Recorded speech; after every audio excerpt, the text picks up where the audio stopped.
Inscreva-se no canal agora, porque histórias como esta mostram o que acontece quando dois mundos completamente opostos se chocam, o da brutalidade e o da civilização. Eles saíram algemados, em fila, como sempre.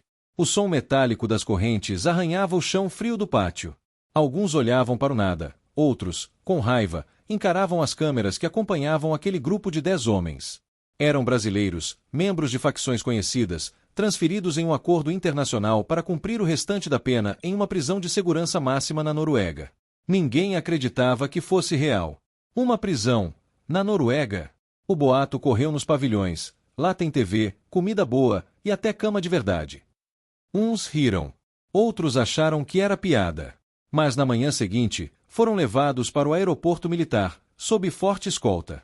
As tatuagens no pescoço, os olhos endurecidos, o Brasil inteiro conhecia aquele olhar. Homens forjados no calor das celas superlotadas, acostumados a dormir com o olho aberto, porque o outro era luxo. Durante o voo, silêncio. Alguns cochichavam. Diz que lá não tem cadeia de verdade, mano. Vamos ver, né? Respondeu outro, com um sorriso torto. Mas por dentro, a dúvida queimava. Como seria viver trancado em um país onde até a prisão parecia um hotel? Quando o avião pousou em solo norueguês, o choque começou. O frio cortava como faca. Os homens tremiam, mas não pediam cobertor. Foram recebidos por policiais de uniforme azul claro, rostos calmos, quase gentis. Nenhum grito, nenhum empurrão. Apenas: bem-vindos. Por favor, sigam por aqui. A tradução saiu mecânica, mas o tom era humano. Eles estranharam. Ninguém chamava detento de senhor no Brasil. Os carros-prisão pareciam vans escolares. As janelas, transparentes. Nenhum vidro fumê, nenhuma corrente. Só cintos de segurança. Um deles murmurou: "Isso é armadilha." Outro respondeu: "Cala a boca e observa." O portão da penitenciária de Alden se abriu lentamente. O nome soava estranho, quase bonito. E o que viram depois parecia impossível. Um bosque. Grama verde. Árvores altas. Passarinhos. E no meio, prédios baixos, pintados de branco e cinza. Nenhum muro alto, nenhum arame farpado. "Cadê as torres?" perguntou um deles. O policial sorriu, como quem não entende a pergunta. "Não há necessidade", respondeu. Eles foram levados para dentro. Cada um recebeu uma cela, ou melhor, um quarto. Porta de madeira, cama limpa, lençóis brancos, banheiro privativo. Um pequeno frigobar. Uma televisão. E uma janela grande, com vista para o bosque. O silêncio cortou o ar. Por um instante, ninguém falou nada. Até que um deles, o mais velho, riu nervoso. "Isso é pegadinha. Tá cheio de câmera escondida." Mas não havia câmera. Só incredulidade. Na primeira noite, ninguém dormiu direito. Acostumados ao barulho, às batidas, aos gritos, o silêncio incomodava. Um deles se levantou e ficou olhando a lua pela janela. Era bonita, e isso o irritou. Como podia ser bonito um lugar feito para prender? Na manhã seguinte, um agente bateu na porta. "Bom dia. Café está servido." Café. Eles seguiram o homem, desconfiados. No refeitório, mesas organizadas, bandejas de metal, frutas, suco natural. Tudo limpo, tranquilo. Cada preso podia escolher o que comer. Um deles comentou, em voz baixa: "No Brasil, a gente lutava por pão dormido. Aqui sobra comida", respondeu outro, quase envergonhado. Com o passar dos dias, o choque virou confusão. Os agentes não gritavam, não batiam, não ameaçavam. Tratavam os presos pelo nome. Ofereciam cursos, instrumentos musicais, livros, oficinas de marcenaria. Mas aquilo, para muitos, era mais doloroso do que o inferno do Brasil. Porque aqui, não havia ninguém para odiar. A liberdade dentro das paredes frias deixava uma pergunta sem resposta: quem eles eram agora? Sem o medo, sem o ódio, sem a necessidade de sobreviver a cada segundo, o que restava? Um dos presos, Márcio, tatuagens até o pescoço, ex-integrante do PCC, ficou em silêncio por dias. Na quinta noite, chamou o guarda e perguntou: "Vocês não têm medo da gente?" O guarda respondeu: "Medo? Não. Confiamos no sistema." Márcio balançou a cabeça. "No meu país, ninguém confia em ninguém." O guarda sorriu de leve. É por isso que tentamos fazer diferente. Márcio ficou olhando o chão. Pela primeira vez, sentiu vergonha, não do crime, mas de nunca ter imaginado que respeito pudesse existir mesmo ali, atrás das grades. A notícia da transferência começou a circular nas redes sociais. As imagens das celas viraram virais. Internautas brasileiros se dividiam entre indignação e espanto. Isso não é cadeia, é hotel. Bandido tem que sofrer, não descansar. Mas será que o sofrimento muda alguém? O debate explodiu. Jornais mostravam as fotos, camas arrumadas, janelas amplas, presos estudando. Mas ninguém mostrava o que acontecia dentro de cada um deles. Com o tempo, o comportamento mudou. Os homens, que antes só sabiam gritar e ameaçar, começaram a ouvir. Começaram a cozinhar, a ler, a conversar sem palavrões. Um deles, que nunca havia escrito uma carta, escreveu para a mãe. Mãe, aqui é diferente. Eu vejo o sol todo dia. Às vezes, esqueço que sou preso. Mas o que mais dói é lembrar de como era lá. A mãe respondeu semanas depois, dizendo que chorou ao imaginar o filho com cobertor limpo. Naquele dia, ele chorou também. Pela primeira vez em anos. Os guardas notaram algo curioso. Nenhum dos brasileiros tentou fugir. Não havia cercas eletrificadas, apenas uma linha de confiança invisível. Mas todos permaneceram ali, quietos, tentando entender o que sentiam. Um deles resumiu: no Brasil, a gente foge do inferno. Aqui, a gente foge da própria cabeça. 6 meses depois, um documentário norueguês mostrou a experiência. As câmeras acompanharam os brasileiros em aulas de carpintaria, em atividades com psicólogos e em momentos de reflexão. Quando as imagens chegaram ao Brasil, viralizaram de novo. Milhões assistiram. Alguns se revoltaram. Estão transformando criminosos em hóspedes. Outros refletiram. Talvez o castigo de verdade seja se olhar no espelho e não saber mais quem é. Em uma das cenas mais comentadas, Márcio foi entrevistado. O jornalista perguntou: você acha que um lugar assim muda alguém? Ele pensou por longos segundos. A cadeia no Brasil me ensinou a odiar. E aqui? Aqui, me ensinaram a pensar. E isso dói mais do que qualquer pancada. A resposta ecoou. Não era redenção, era consciência. E isso, para muitos, era o começo da verdadeira punição. Quando o período de 1 ano terminou, alguns voltaram ao Brasil. Foram recebidos de volta ao sistema tradicional, celas cheias, calor, gritos. E então, entenderam. A Noruega não tinha apenas dado conforto, tinha mostrado contraste. E o contraste, esse sim, era insuportável. Um deles sussurrou para o colega de cela: agora eu sei o que é prisão de verdade. Essa aqui? Perguntou o outro. Não. A de lá. Porque lá, você sente o peso do que perdeu. Aqui, você só tenta sobreviver.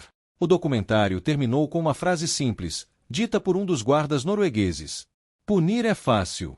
Recuperar é que é difícil. E talvez, foi isso que o mundo inteiro entendeu, e o Brasil preferiu esquecer. Inscreva-se no canal agora e ative o sino, porque aqui, você vai conhecer histórias reais que revelam o que há por trás das grades, das mentes e dos limites humanos. Nem sempre o inferno está onde parece. Às vezes, é o silêncio que mais machuca. No pátio, durante uma tarde de sol, Jonas perguntou a Márcio: tu acha que isso aqui é certo? Márcio pensou: certo é o que muda a gente. Jonas olhou o horizonte, pensativo. E se a gente mudar e o Brasil continuar igual? Márcio respondeu: aí, talvez o castigo seja esse, entender que o erro não é só nosso. Os dois ficaram em silêncio. O vento frio soprava entre as árvores. Aquela conversa ecoou dias depois, quando os guardas comunicaram que o governo brasileiro queria o retorno do grupo. A notícia caiu como uma sentença. Ninguém comemorou. Voltar ao Brasil significava voltar ao concreto, ao cheiro de mofo, à podridão das celas. Era voltar a um mundo que não acreditava em recomeço. Na noite anterior ao embarque, Márcio escreveu outra carta. Mãe, aqui eu aprendi a pensar antes de agir. Mas agora tenho medo. Medo de voltar e perder o pouco de humanidade que encontrei. Dobrando o papel, olhou em volta. O quarto estava limpo, o abajur aceso, a janela mostrando o céu nórdico salpicado de estrelas. Ele respirou fundo e chorou, não de arrependimento, mas de perda. Porque pela primeira vez, havia encontrado paz. E agora, tinha de deixá-la para trás. O retorno foi silencioso. No aeroporto, os noruegueses cumprimentaram um por um. Sem algemas, sem empurrões. Apenas apertos de mão e olhares sinceros. Um dos guardas, Enders, se aproximou de Márcio e disse: "Lembre-se, a prisão não é um lugar. É uma escolha." Márcio respondeu com um nó na garganta. "No Brasil, ninguém acredita nisso." Enders sorriu. "Então prove o contrário." Márcio embarcou com os olhos marejados. Sabia que, onde quer que fosse, aquele olhar norueguês o acompanharia como um espelho. Quando chegaram ao Brasil, a realidade os engoliu como um soco. O calor, o barulho, o cheiro. Os muros altos, os gritos, o olhar endurecido dos agentes. Foram recebidos como se nunca tivessem saído. As celas, cheias. Os colchões, rasgados. Os gritos, incessantes. Jonas olhou em volta e murmurou: "Voltamos pro inferno." Márcio respondeu, com voz rouca: "Agora a gente sabe que existe outro lugar, e isso é o que mais dói." Nos dias seguintes, os guardas brasileiros zombavam. "E aí, gostaram do hotel?" Alguns presos riram para disfarçar. Outros abaixaram a cabeça. Mas Márcio ficou em silêncio. Dentro dele, algo tinha mudado. A raiva já não era combustível, era lembrança. E lembranças não queimam, apenas assombram. Ele começou a conversar com outros detentos. Contava sobre as celas limpas, sobre os livros, sobre os cursos. Alguns riam. "Tá viajando, irmão." Mas outros ouviam com atenção. E pouco a pouco, algo começou a se espalhar. Uma ideia. Simples, mas perigosa. A de que o homem pode mudar. Os meses se arrastaram. E, sem perceber, Márcio virou uma espécie de conselheiro. Ensinava a ler, ajudava a escrever cartas. Não falava mais alto, não gritava. E quando os outros brigavam, ele apenas dizia: "Calma." Raiva demais cega. Um dos carcereiros observava tudo. Chamou um dia na cela e perguntou: "O que fizeram contigo lá fora?" Márcio respondeu: "Me trataram como se eu ainda fosse humano." O carcereiro riu, mas com respeito. "E funcionou." "Tá funcionando", disse ele, olhando pro nada. A história dos brasileiros em Auden continuou rodando o mundo. Programas de TV, documentários, artigos. Mas poucos sabiam o que aconteceu depois. Os noruegueses acompanharam à distância, mandando cartas de apoio, de incentivo. Alguns chegaram a enviar livros. E esses livros circularam entre os presos, escondidos, como tesouros. Jonas lia todas as noites. Cada página era uma forma de escapar, não da cadeia, mas do velho eu. Certa vez, disse a Márcio: "Lá fora, eles acham que a gente é lixo." Márcio respondeu: "Então vamos provar que lixo também vira fogo, se souber acender." Anos depois, quando alguns conseguiram liberdade condicional, jornalistas foram atrás deles. Queriam saber o que tinham aprendido. Márcio respondeu com calma: "Na Noruega, aprendi que a dor pode educar. No Brasil, aprendi que ela só destrói." O repórter perguntou: "E o que é pior?" "O que não muda ninguém", respondeu ele. O vídeo da entrevista viralizou. Milhões de visualizações. Comentários divididos entre ódio e reflexão. Mas uma frase dele ficou marcada: "Um sistema que trata um homem como bicho não pode esperar que ele volte humano." Essa frase atravessou fronteiras. Foi citada em debates acadêmicos, palestras e até no parlamento norueguês. E pela primeira vez, um ex-detento brasileiro virou símbolo de uma pergunta que o mundo inteiro ainda tenta responder: o que realmente é justiça? Nos bastidores, Enders, o guarda norueguês, recebeu uma carta do Brasil. Era de Márcio. "Eu ainda estou preso, mas agora dentro da minha própria cabeça. Só que, diferente de antes, essa prisão eu quero abrir. E é por sua causa. Obrigado por ter me tratado como homem quando eu só conhecia o ódio." Enders chorou. Guardou a carta em uma pasta que escreveu com o título: "Auden, as prisões que libertam." Enquanto isso, no Brasil, uma pequena revolução silenciosa começou. Um diretor de presídio, inspirado pelo caso, criou uma ala experimental. Menos celas, mais leitura, mais respeito. Os carcereiros zombaram no início. Mas os índices de violência caíram. E, lentamente, algo começou a nascer. Não uma cópia da Noruega, mas um ensaio de humanidade em meio ao caos. Márcio foi transferido para essa ala. Ao entrar, viu algo familiar: paredes limpas, silêncio controlado, e um agente que o chamou pelo nome. Por um instante, ele sorriu. Sabia que aquele não era o fim, era o início de um novo ciclo. Um ciclo que começou do outro lado do mundo, em uma prisão que ensinou que a punição mais profunda não é perder a liberdade, é encontrar a consciência. Inscreva-se no canal e compartilhe esta história. Porque, às vezes, o que realmente muda o mundo não são as grades, mas o que acontece dentro de quem as atravessa. O tempo passou. 2 anos desde o retorno ao Brasil. Do grupo original, apenas 4 ainda estavam vivos ou fora das ruas. Os outros sumiram nas estatísticas, nas esquinas, nas balas perdidas, nos corredores abafados de presídios onde a esperança não sobrevive por mais de um amanhecer. Mas Márcio ainda estava ali. Vivo, cansado, porém lúcido. Tinha 42 anos e um olhar que não se via em presidiário algum, um olhar calmo, como de quem compreendeu que a guerra já não vale a pena. Na cela simples, lia sempre o mesmo livro, o que Enders havia lhe enviado da Noruega, com a dedicatória em letras finas. Para lembrar que o frio também pode ensinar a aquecer. Toda semana, ele escrevia cartas. Não para a mãe, que já havia partido, mas para quem quisesse ouvir.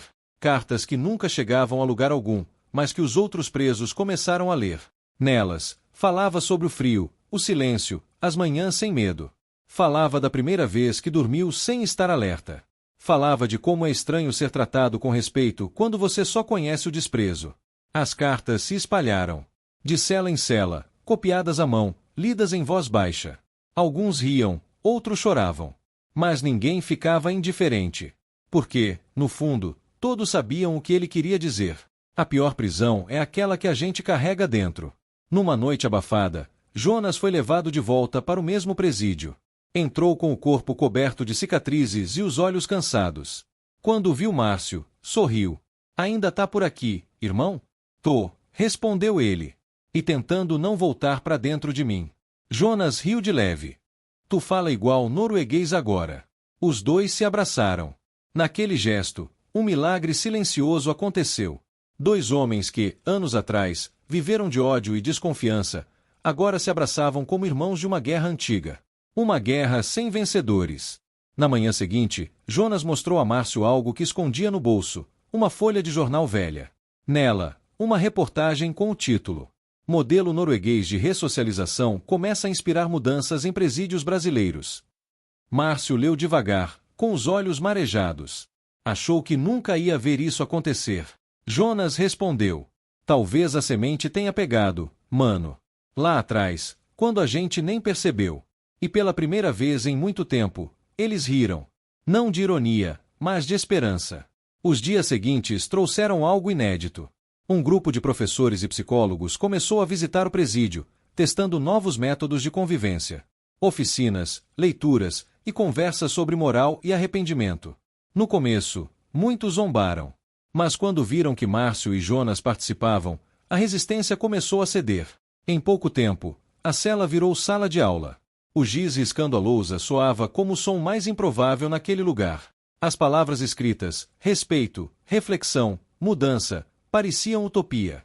Mas eram reais. E, de alguma forma, plantavam algo que ninguém mais ousava esperar: sentido. Certa tarde, o diretor do presídio chamou Márcio para uma conversa. Você sabe que seu nome aparece em um relatório internacional, certo? Márcio franziu o senho. Meu nome? Pra quê? Dizem que você é prova de que a reeducação funciona. Ele riu. Reeducação? Não sei. Eu só parei de me odiar. O diretor o observou, curioso. O que te fez mudar? O jeito como me olharam lá. Respondeu ele. Sem desprezo. Sem medo. Só com calma. O diretor ficou em silêncio. Sabia que o homem diante dele já não era o mesmo criminoso de anos atrás. Era algo novo, e isso o assustava. Porque a mudança de um preso expõe a falência de todo o sistema. Enquanto isso, na Noruega, um documentário especial revisitou Alden. Mostrava as celas, as árvores, o lago congelado e os nomes dos presos que haviam passado por lá. Entre eles, M. Silva, Brasil. Enders, o guarda, foi entrevistado novamente. O repórter perguntou: você acredita que eles realmente mudaram? Enders respondeu com voz baixa: alguns sim. Porque quiseram. E isso basta. Ele tirou do bolso a carta antiga de Márcio. Dobrou com cuidado e disse: Essa carta me ensinou que a prisão é inútil quando não ensina a viver. A imagem congelou sobre suas mãos trêmulas. O mundo inteiro assistiu. Mas poucos compreenderam. De volta ao Brasil, Márcio começou a dar pequenas palestras dentro do presídio. Falava sobre o que viu, sobre o que sentiu. Não usava termos bonitos, falava cru, direto, sem floreios. Lá, o guarda te chama de senhor. Aqui, te chama de lixo. Lá, o castigo é pensar. Aqui, é enlouquecer. Lá, você se confronta com o que fez. Aqui, você esquece quem é. Os outros presos ouviam em silêncio. Um deles perguntou: E o que dói mais? Márcio respondeu: O que te faz pensar. Sempre é o que mais dói. A repercussão cresceu. Repórteres foram até o presídio, curiosos. Queriam ver o brasileiro que mudou na Noruega. Márcio aceitou a entrevista, mas pediu uma condição. Não quero ser exemplo. Quero ser espelho. O jornalista perguntou: Espelho de quê? De um país que ainda não aprendeu a cuidar nem dos seus erros. A entrevista viralizou novamente. Milhares de comentários. Uns aplaudindo, outros atacando. Mas a mensagem estava dada. A civilização não é um muro, é um olhar. Certa noite, Jonas não resistiu a uma infecção. O corpo não aguentou. Márcio o encontrou de manhã, deitado, com um semblante tranquilo. Na mesinha, um papel dobrado. Era uma carta. Mano, se eu não sair daqui, continua falando. Continua contando que a gente viu outro mundo. Porque lá, por um tempo, a gente foi livre de verdade. Márcio segurou o papel, o leu 3 vezes e chorou em silêncio. Sabia que aquele era o último vínculo com o passado que agora era quase sonho. Mas também era promessa. E ele cumpriria. Meses depois, foi liberado. A rua parecia outro planeta. O som dos carros, as pessoas apressadas, o calor do asfalto. Andou sem rumo até uma praça, sentou num banco e respirou. Não tinha dinheiro, nem plano. Mas tinha algo que nunca teve antes: paz. Decidiu procurar trabalho em uma oficina mecânica. O dono, um senhor de cabelos brancos, hesitou ao ver os documentos. Márcio olhou nos olhos dele e disse: Eu só quero uma chance. Não para apagar o que fiz. Para fazer diferente. O velho pensou por um instante e respondeu: Amanhã, às 8. E foi assim que começou a nova vida.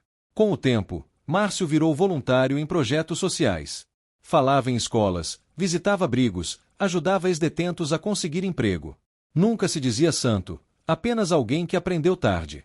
As crianças o ouviam com atenção. Os professores, com respeito. E os jornais, com surpresa. Um deles publicou: Ex-detento que viveu prisão na Noruega cria projeto de reeducação no Brasil. A manchete rodou o país. E, ironicamente, Alden voltava ao noticiário, não por luxo, mas por esperança. Um dia, recebeu uma carta. Remetente: Alden Fengel, Noruega. Era de Enders. Márcio, fico feliz em saber que você continuou o trabalho. Aqui, todos lembram de você. Às vezes, quando passo pelo pátio, vejo os mesmos pinheiros e penso: talvez liberdade não seja sair, seja saber voltar melhor. Márcio sorriu. Guardou a carta no bolso e olhou o céu. As nuvens se moviam lentas, e ele imaginou o frio que Ender sentia do outro lado do mundo. 2 homens, 2 prisões, o mesmo aprendizado. O respeito cura mais do que o medo. Anos se passaram. Márcio envelheceu. O cabelo grisalho, as mãos marcadas pelo trabalho, e o olhar sempre sereno. Nunca mais voltou à prisão. Mas às vezes, visitava os presídios como palestrante. Entrava, olhava celas, e via a si mesmo ali, anos atrás, um homem perdido, cego de raiva, faminto de dignidade. E quando saía, deixava sempre a mesma frase escrita no mural da entrada: A prisão não é o fim. É o espelho. E só enxerga quem tem coragem de olhar. Na Noruega, um novo grupo de pesquisadores exibiu o caso como exemplo em universidades. Chamaram-no de efeito Alden, quando a empatia reeduca o selvagem. Mas Ender sempre corrigia: não é o efeito Alden. É o efeito humano. E mostrava a foto de Márcio sorrindo, segurando ferramentas, com a legenda: A educação não é prêmio, é resgate. O último registro conhecido de Márcio foi em um vídeo amador. Gravado em uma escola pública do interior. Ele fala para jovens de 15 anos. Todo mundo fala que cadeia é inferno. Mas o inferno mesmo é quando você percebe que teve chance e jogou fora. Uma menina levanta a mão e pergunta: "O senhor se arrepende?" Ele sorri e responde: "Me arrependo de não ter conhecido a bondade antes da dor." Silêncio na sala. E ali, naquele instante, a mensagem estava completa. Meses depois, ele desapareceu da mídia. Alguns dizem que morreu em paz, outros que foi morar no sul, perto do mar. Ninguém sabe ao certo. Mas, nas prisões, suas cartas ainda circulam. Escritas à mão, copiadas, passadas adiante como relíquias. Alguns presos as leem antes de dormir. Outros as decoram. E há quem diga que, em cada canto escuro das celas, há sempre alguém sussurrando o nome dele. Não como mito, mas como lembrança viva de que até o erro pode florescer se for regado com humanidade. Em Alden, Enders caminha pelo pátio. O vento sopra, os pinheiros balançam. Ele fecha os olhos e quase escuta o som de vozes em português ecoando no frio distante. Sente que, de algum modo, aquelas almas continuam ali. E sorri. Porque entende que a compaixão não é uma ideia, é uma semente que, uma vez plantada, nunca mais morre. Claquete e encerramento final. Sino, inscreva-se no canal, porque o mundo precisa ouvir histórias que mostram o que o castigo nunca ensinou. Que a justiça sem empatia é só vingança. E que a liberdade, às vezes, começa dentro de uma cela. Quando a primeira noite caiu sobre a prisão norueguesa, o silêncio era quase desconfortável para os homens vindos do Brasil. Estavam acostumados a gritos, passos pesados de guardas, o som metálico das grades se chocando, o caos era o som do lar. Mas ali, só se ouvia o vento. E o barulho suave de uma torrente distante. Jonas, o mais velho do grupo, não conseguiu dormir. Sentado na cama impecavelmente limpa, observava o abajur aceso ao lado. Tentou imaginar o que aconteceria se alguém pedisse um desses no presídio onde esteve. Riu sozinho, um riso abafado, carregado de ironia e medo. "Isso aqui é um sonho ou é armadilha?" murmurou. Na cela ao lado, Douglas não conseguia parar de olhar pela janela. Havia árvores. Muitas árvores. Um lago. Um horizonte aberto que parecia zombar da palavra prisão. Ele encostou a testa no vidro e sussurrou: "Lá no Brasil, nem janela a gente via. Aqui, até o vento é livre." Mas o que mais os confundia não era o conforto, era a ausência de humilhação. Nenhum grito, nenhuma agressão. Os guardas chamavam cada um pelo nome. Perguntavam se estavam bem. Um deles, alto e loiro, ofereceu café quente e pão no primeiro café da manhã. O choque foi tanto que ninguém tocou na bandeja. A desconfiança veio como reflexo condicionado. Jonas encarou o policial e perguntou, sem rodeios: "Isso aqui é pegadinha?" O homem apenas sorriu e respondeu num português esforçado: "Aqui, todos são humanos." Essas palavras ecoaram pelos corredores muito mais do que ele imaginava. Porque cada um deles carregava cicatrizes de um sistema que nunca os tratou assim. No Brasil, o inferno começava quando o portão de ferro se fechava. Na Noruega, parecia que se abria outra chance. Nos dias seguintes, o estranhamento deu lugar à curiosidade. As celas tinham televisões. Cada preso podia estudar, trabalhar, cozinhar. Alguns noruegueses até os convidavam a conversar sobre suas histórias, sem julgamento. Foi nesse ponto que o primeiro choque moral aconteceu. Douglas, que no Brasil havia passado 7 anos no isolamento, foi convidado a dar uma palestra para estudantes de criminologia. Lá, contou sua trajetória, o crime, o castigo, a dor, e, pela primeira vez, viu jovens chorarem ouvindo sua história. Quando terminou, a sala o aplaudiu de pé. Ele não sabia o que fazer. Eu nunca fui aplaudido por nada, disse, tremendo. Jonas, por sua vez, mergulhou no trabalho da oficina. Aprendeu marcenaria e começou a construir móveis. O que antes era uma rotina de ódio virou algo próximo de dignidade. Certo dia, o diretor da prisão se aproximou e perguntou o que ele achava da experiência. Jonas respondeu, com os olhos úmidos: "Aqui, a cela me deu mais liberdade do que o mundo lá fora." Mas nem todos reagiram bem. 2 dos detentos, acostumados à brutalidade e à desconfiança, começaram a se isolar. Diziam que aquilo era fraqueza europeia, que bandido bom é bandido forte. Um deles tentou sabotar o sistema, recusou refeições, provocou guardas, gritou insultos em português. Mas nada, absolutamente nada, fazia os noruegueses reagirem com violência. E essa indiferença calma começou a desarmar o ódio. Certa manhã, ele acordou e encontrou um bilhete embaixo da porta. Estava escrito em português, com tradução mal feita. Mesmo quando você odeia, ainda há espaço para mudar. O bilhete era anônimo. Mas naquele dia, ele aceitou o café. Os vídeos sobre essa transferência começaram a circular no mundo inteiro. Mostravam os brasileiros reagindo às celas, ao tratamento humano, à disciplina silenciosa dos noruegueses. Alguns internautas brasileiros zombaram. Isso não é prisão, é hotel. Outros refletiram. Talvez seja esse o segredo, tratar o erro com humanidade, não com vingança. Enquanto isso, lá dentro, o grupo passava por uma transformação invisível. Jonas começou a escrever cartas para as famílias das vítimas de seus crimes. Douglas, antes frio e rebelde, pediu livros sobre filosofia. Passava horas lendo Victor Franco e Spinoza. Dizia que queria entender por que a dor pode ensinar mais do que o castigo. Um dia, durante uma entrevista, o diretor da prisão afirmou algo que viralizou. Nós não acreditamos que a prisão serve para punir. Serve para reconstruir. Essa frase foi traduzida para dezenas de idiomas. No Brasil, provocou debates inflamados. Alguns diziam que era a romantização do crime. Outros chamaram de revolução silenciosa da justiça.